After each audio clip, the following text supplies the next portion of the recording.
One of the problems with not making progress on your English fluency is that you don't know what you're working toward. Some people think that their English learning goal is perfect fluency. Maybe that is your goal. We'll talk about that in a second. Some people think that their goal is to be 100% native. Now let's start with that. This is very important because if you don't know exactly what your goal is, how can you know if you're making progress toward it, right? And if you set the wrong goal, then it may be so far away or pretty much impossible, so that if you are making progress, it looks like you're making none because the goal is the moon, right? If you're on the ground walking toward the moon, you're not really going to make any progress toward it. So let's start with native. Can someone who is not born into an English-speaking environment become native? I've seen a couple of examples that are close, but these are usually people who did get a very early start in their early teens or mid-teens and had a completely immersive environment where they had to use English all day, every day, and were deeply immersed in the culture. In this case, American English cultural immersion. So it may be possible, but it may not be the right goal for you. I don't want to tell you what your goals should be, but it may not be the right goal for you, because I think it's almost impossible. The reason for that is mostly what makes something native is not just perfect grammar, great vocabulary, good writing. It's not just that. It's a step further. It's a deep knowledge of the culture, being able to make those cultural references, understand the nuances in humor and jokes, right? Stuff, a lot of that, which you can only get when you grow up in a particular environment. So if being native is your goal, let's be real. Maybe that's not the best goal. Maybe that's not very attainable for you. Don't let me crush your dreams. But if your dreams are unattainable, then they're just dreams. Okay, so then you say, well, maybe you're right. Maybe my goal should be perfect fluency. Maybe it should be. But now let's again ask ourselves, what does that mean? And by what standard?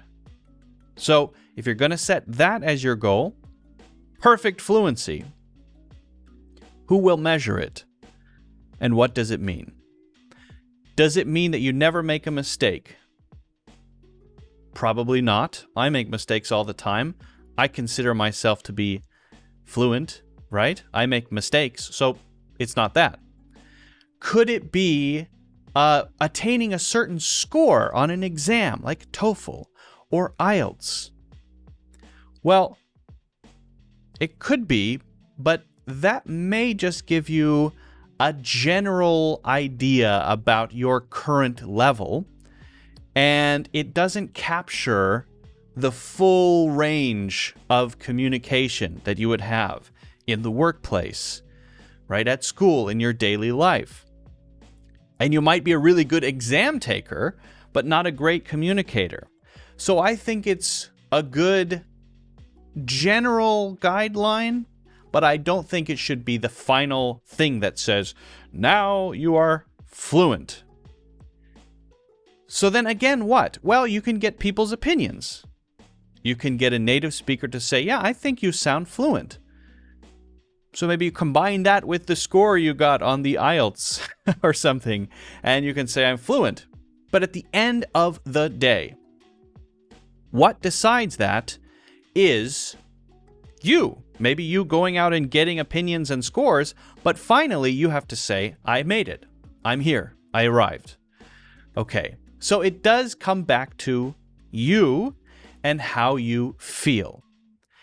And what I want to suggest to you is that you need to have an internal, let's say, measuring device for yourself and how well you speak English and how you feel about how well you speak English.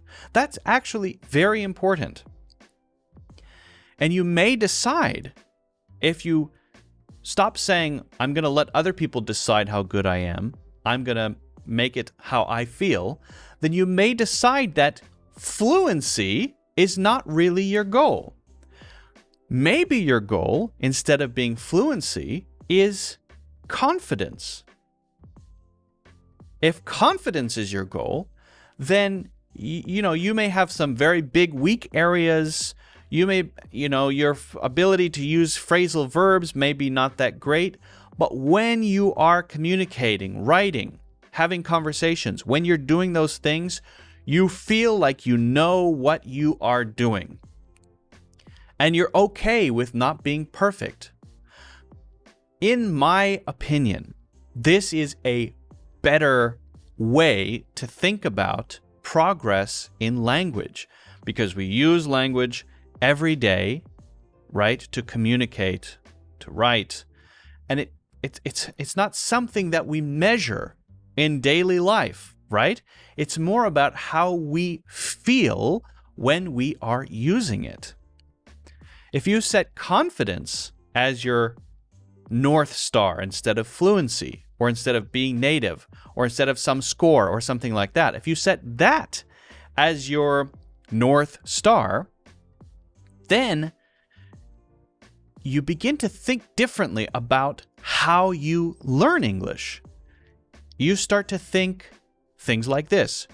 Well, if I want to feel more confident, then I need to use the language more, a lot more. I need to find more opportunities to do it. If I want to become more confident, then I need to learn how to not fear making mistakes. Maybe I'll make mistakes. I need to not worry about that. If confidence is the North Star, you may find different ways of learning language, things that are useful to your daily life and your work, rather than learn these 100 words to get a perfect score on the IELTS exam or something like that, right? I'm going to use what is relevant to me because that's what I need to use in my daily life, in my job, to communicate. You may push yourself in ways to gain that confidence. For example, making a presentation at work, signing up for things, volunteering for things, right? I'll do a presentation about that. I'm willing to host maybe a book club. I'm willing to do this and that because I think if I do that, it's outside of my comfort zone. And when I do it, I'm going to start to feel more comfortable. It might be scary at first, but I will over time start to feel more comfortable. And that's going to make me more confident. So I don't have the answer for you, but I want you to think deeply about what your goal is. I want you to think deeply about why you need to improve your English. And I want you to come up with a North Star for yourself that is good for you, that works for you. And I want you to write it down. It shouldn't be this fuzzy thing that you're not clear about, right? What does it mean to be fluent? Well, if fluency is the goal, make sure you define it for yourself. What does it mean? How do I know when I reached it?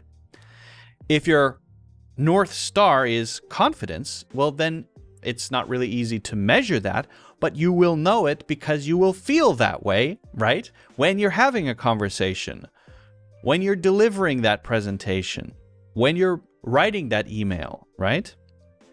You have to write this stuff down after you think carefully about it. It's so important to do this because, again, if you don't know what you're working toward, then you don't know if you're making progress or not. You may have taken 10 steps, but toward what? Toward what exactly, right? So it's important to think about it, important to define what you're working toward, and then I think important to get to work, right? Once you have that clear thing in mind, a goal, or as I like to say, a North Star, then you can start to decide, well, I'm going to work on this or work on that. I'm going to read more. I'm going to write more. I'm going to find more opportunities to communicate. And what specifically?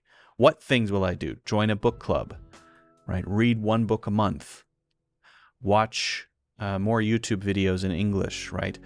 You can start to make plans once you know what you are working toward. So I just wanted to share this because I see so many English learners say these things like, I want to be native.